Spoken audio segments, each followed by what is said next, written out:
Australian Defence personnel have found out this afternoon what their next pay rise will be. Wait for it, 1.5% annually for the next 3 years. That's below the rate of inflation, currently running at 2.3%. The government says that's all they can afford, but in real terms it does mean our soldiers, sailors and airmen will be going backwards in terms of meeting the cost of living. Stuart Robert is the Assistant Defence Minister with responsibility for defence personnel and defence pay. I spoke to him a short time ago.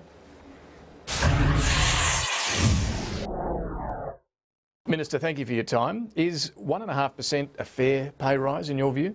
Well, the Defence Force Remuneration Tribunal, which is an independent body, has an hour or so ago ruled that the 1.5% offer agreed by government and the Chief of the Defence Force representing the ADF is accepted. So all parties have now agreed. Do you think it's fair? In the current budgetary circumstances, yes, I do. Remember, we're left with a hole of $16 billion from the previous Labor administration. It's a substantial hole. It will take us years and years to fill it, and I simply don't have the money to have a bigger pay increase than 1.5%. You would like to, though, obviously, if you had more money in the budget? Would love to. Would love to pay our fighting men and women more, but I can't give what I simply don't have.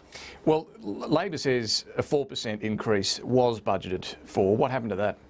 Whenever budgets are done, planning figures are used. For example, the last WRA, Labor had 2.5% as their pay increase, but they'd budgeted for 4.25%.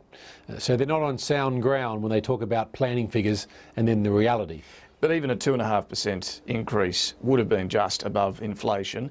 1.5% is considerably below inflation. So in real terms, our soldiers, sailors, airmen are going to be going backwards, aren't they? Well, the last workplace remuneration agreement done under the previous government was done in very different fiscal terms. Labor hadn't chiselled out $16 billion from defence capability and hadn't left a massive hole. So that's what we've got now. We need to face the brutal reality of the circumstances we face. We don't have the money. It would be irresponsible to borrow further money to pay wages. The responsible course is to accept the amount of money we've got, consolidate our position and look for, hopefully in the future, a higher pay rise. But right now, all we've got is 1.5%. Which, as I say, is going backwards in real terms, not keeping up with the cost of living. Could you not find savings elsewhere in defence, some of the purchasing, for example? Well, leaving or being faced with $16 billion in cuts that we inherited, every saving measure we find now, and we've been finding plenty of them, the money's all going back into capability. This year alone there's $3.9 billion more than last year, $1.5 billion over Labor's forward estimate.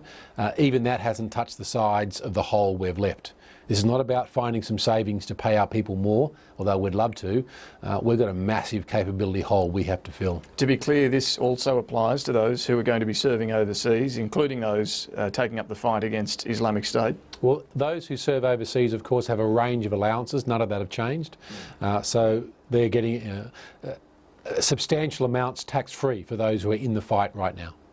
And the determination today also means that personnel will lose 6 days, I think it is, of Christmas and recreational leave that was available if they'd taken on heavy duties. Is that right? Well, there's 26 different types of leave in defence. We like to do things in a complex manner.